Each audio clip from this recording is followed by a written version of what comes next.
తానే జడ్జి గారు ఇచ్చిన సమన్లకు పోలీసుల ఆధ్వర్యంలో ఆ సమన్లు అందుకొని జడ్జి గారి దగ్గరికి వచ్చి జడ్జి గారితో తానిచ్చిన వాంగ్మూలాన్ని ఒకసారి గమనిస్తే ఆ వాంగ్మూలంలో ఆయన చెప్పిన మాటలు ఏమిటి, చివరికి ఈరోజు వంశీ మీద పెట్టిన ఫాల్స్ కేసు ఏమిటి, ఇదే సత్యకుమార్ అనే వ్యక్తి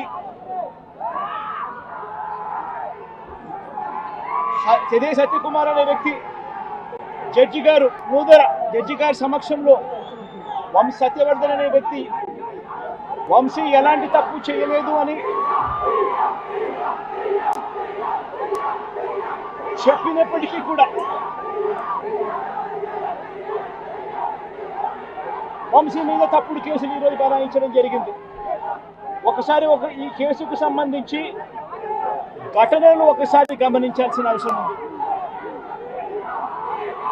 ఫిబ్రవరి 19వ తారీఖున 2023 మంగళగిరిలో టీడీపీ హెడ్ ఆఫీసులో పట్టాభి అనే వ్యక్తి చేత వంశీ మీద భరించలేని విధంగా బూతులు తిట్టించారు చంద్రబాబు నాయుడు గారు. మంగళగిరి తెలుగుదేశం పార్టీ హెడ్ ఆఫీసులో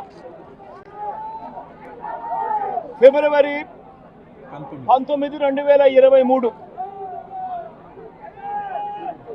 పట్టాభి అనే వ్యక్తి రెచ్చగొడుతూ వంశీని తిడుతూ ఫిబ్రవరి 19వ తారీఖున తాను మాట్లాడిన మాటలు.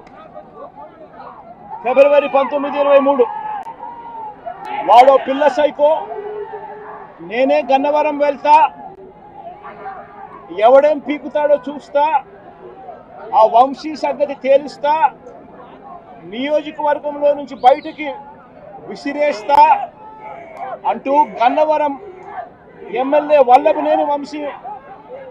వల్లభనేని వంశీని రెచ్చగొట్టింది సాక్షాత్తు ఫిబ్రవరి 19వ తారీఖున ఇదే పట్టాభి అనే వ్యక్తి. అంతటితో ఆగకుండా ఫిబ్రవరి 20వ తారీఖున అంటే మరుసటి రోజు చంద్రబాబు గారు పట్టాభిని నేరుగా గన్నవరంకే పంపారు. గన్నవరంకే పంపి గన్నవరంలో ఆయన అక్కడికి వెళ్ళి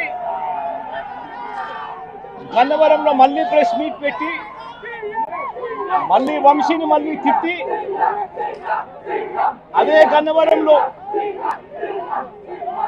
చుట్టుపక్కల ప్రాంతాల నుంచి తాను పోగేసిన మనుషులను తాను వెంట పెట్టుకుని ప్రెస్ మీట్లో మళ్ళీ మరొకసారి వంశీని తిట్టి ఒక ప్రొసెషన్గా వైఎస్ఆర్సీపీ ఆఫీసును అటాక్ చేయడం కోసం ఫిబ్రవరి 20వ తారీఖున ఇదే పట్టాభి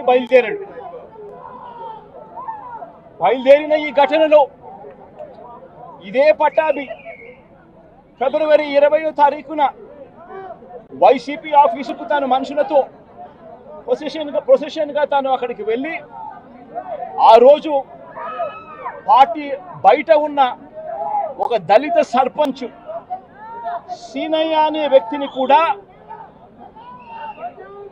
పట్టాభి వాళ్ళ మనుషులు దాడి కూడా చేయడం జరిగింది. ఈ దాడి జరుగుతా ఉన్న నేపథ్యంలో ఉద్రిక్తతల మధ్య పోలీసులు కూడా నిర్వహించేదానికి విశ్వ ప్రయత్నం కూడా చేశారు. ఆ విశ్వ ప్రయత్నంలో సిఐ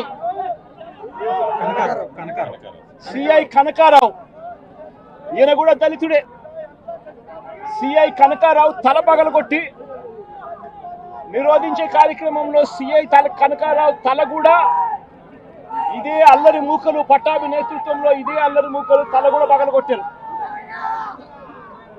ఇలాంటి ఉద్రిక్తతల మధ్య ప్రతిచర్యగా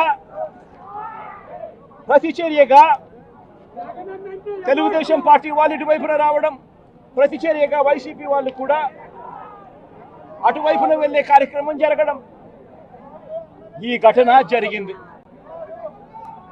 రెండు వైపులా ఆ రోజు పోలీసులు కేసు పెట్టారు.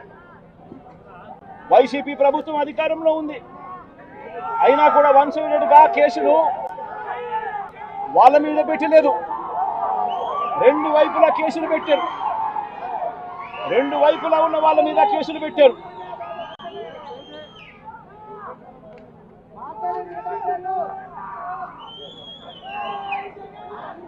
తర్వాత గన్నవరం ఘటనకు సంబంధించి అప్పటి పోలీసులు సుమోటోగా టీడీపీ పార్టీ మీద, వైసీపీ పార్టీకి సంబంధించిన వాళ్ళ మీద, ఇద్దరి మీద కేసులు పెట్టారు. ఇదే సమయంలో టీడీపీ వాళ్ళు 3 కంప్లైంట్స్ కూడా ఇచ్చారు, అవి కూడా తీసుకోవడం జరిగింది.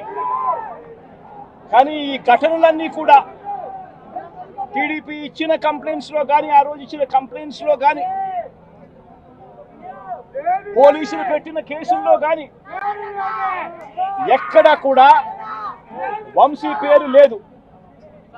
కారణం వంశీ ఘటనలో లేడు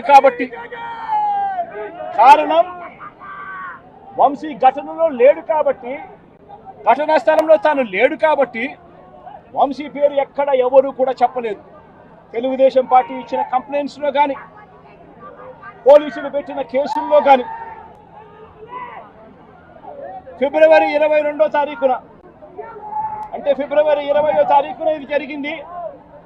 ఇది జరిగిన 2 రోజుల తర్వాత గన్నవరం టీడీపీ ఆఫీస్ ఆపరేటర్గా, డేటా ఎంట్రీ ఆపరేటర్గా పనిచేస్తా ఉన్న సత్యవర్ధన్ అనే ఈ దళిత యువకుడిని మంగళగిరిలోని టీడీపీ ఆఫీసుకు చంద్రబాబు నాయుడు గారు మనుషులను పిలిపించుకొని ఈ సత్యవర్ధన్ అనే వ్యక్తి ద్వారా మరో కంప్లైంట్ కూడా ఇప్పించారు. తెల్లటి కాగితం మీద ఆయనతో సంతకం తీసుకొని మరో కంప్లైంట్ కూడా ఇప్పించారు. దాని ఆధారంగా ఎస్టీ ఎస్టీ కేసు కూడా పెట్టారు. కానీ ఆ ఇచ్చిన ఆ కేసులో కూడా, ఆ సత్యవర్ధన్ ఇచ్చిన ఆ కేసులో కూడా అప్పటికి కూడా వంశీ పేరు ఎక్కడా కూడా లేదు. కారణం వంశీ అక్కడ లేడు కాబట్టి, ఘటనా స్థలంలో లేడు కాబట్టి. ఫిబ్రవరి 23వ తారీఖున సత్యవర్ధన్ నుంచి పోలీసులు ఫిబ్రవరి 23, 2023 పోలీసులు ఇదే సత్యవర్ధన్ దగ్గర నుంచి 161 స్టేట్మెంట్ కూడా తీసుకున్నారు. ఆ స్టేట్మెంట్లో, సత్యవర్ధన్ ఇచ్చిన స్టేట్మెంట్లో కూడా ఎక్కడా కూడా వంశీ పేరు ఎక్కడా లేదు. సత్యవర్ధన్ అనే వ్యక్తి ఆ 161 స్టేట్మెంట్లో, పోలీసులకు ఇచ్చిన 161 స్టేట్మెంట్లో తనని ఎవరూ తిట్టలేదని కూడా చెప్పాడు. తాను ఘటన జరిగినప్పుడు తాను అక్కడి నుంచి వెళ్ళిపోయానని కూడా చెప్పాడు. తర్వాత టీడీపీ ప్రభుత్వం రాగానే వంశీని టార్గెట్ చేయడం మొదలుపెట్టారు. జూలై 10, 2024న ఈ కేసును మళ్ళీ రీఓపెన్ చేశారు. రీఓపెన్ చేసి ఆశ్చర్యం కలిగించే విషయం ఏమి తెలుసా? ఇదే సత్యవర్ధన్ అనే వ్యక్తిని తెలుగుదేశం పార్టీ ప్రభుత్వం అధికారంలోకి వచ్చిన తర్వాత మళ్ళీ ఇదే సత్యవర్ధన్ అనే వ్యక్తి దగ్గర నుంచి మళ్ళీ 161 స్టేట్మెంట్ మళ్ళీ తీసుకున్నారు. రెండోసారి కేసు రీఓపెన్ చేసి తెలుగుదేశం పార్టీ అధికారంలోకి వచ్చిన తర్వాత ఆ రెండోసారి ఇచ్చిన 161 స్టేట్మెంట్లో కూడా సత్యవర్ధన్ ఇవే మాటలే మాట్లాడాడు.